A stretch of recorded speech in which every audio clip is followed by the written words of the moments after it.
Installation Alphonse Daudet.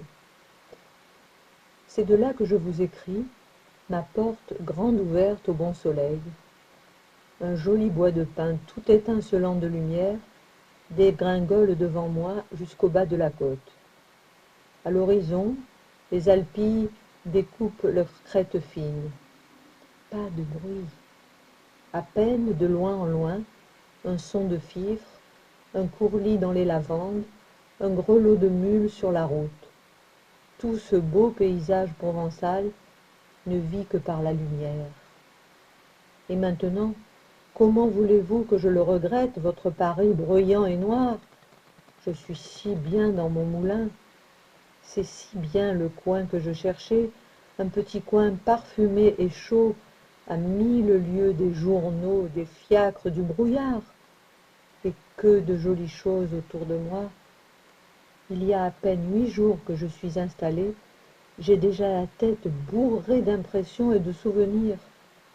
Tenez, pas plus tard qu'hier soir, j'ai assisté à la rentrée des troupeaux dans un mas, une ferme, qui est au bas de la côte, et je vous jure que je ne donnerai pas ce spectacle pour toutes les premières que vous avez eues à Paris cette semaine. Jugez plutôt. Il faut vous dire qu'en Provence, c'est l'usage, quand viennent les chaleurs, d'envoyer le bétail dans les Alpes. Bêtes et gens passent 5 ou 6 mois là-haut, logés à la belle étoile, dans l'herbe jusqu'au ventre, puis, au premier frisson de l'automne, on redescend au mas, où l'on revient brouter bourgeoisement les petites collines grises que parfume le romarin.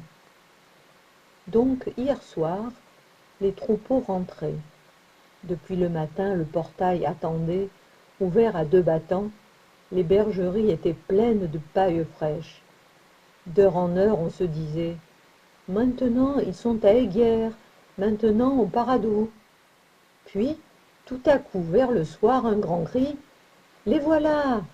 Et là-bas, au lointain, nous voyons le troupeau s'avancer dans une gloire de poussière.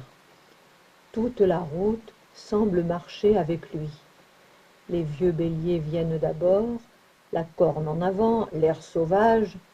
Derrière eux, le gros des moutons, les mères un peu lasses, leurs nourrissons dans les pattes.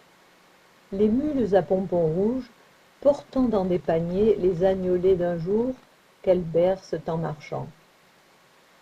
Puis les chiens, tout suants, avec des langues jusqu'à terre, et 2 grands coquins de berger, drapés dans des manteaux de caddis roux qui leur tombent sur les talons comme des chapes. Tout cela défile devant nous joyeusement et s'engouffre sous le portail en piétinant avec un bruit d'averse. Il faut voir quel émoi dans la maison. Du haut de leur perchoir, les gros paons vert et or à crête de tulle ont reconnu les arrivants et les accueillent par un formidable coup de trompette. Le poulailler, qui s'endormait, se réveille en sursaut. Tout le monde est sur pied.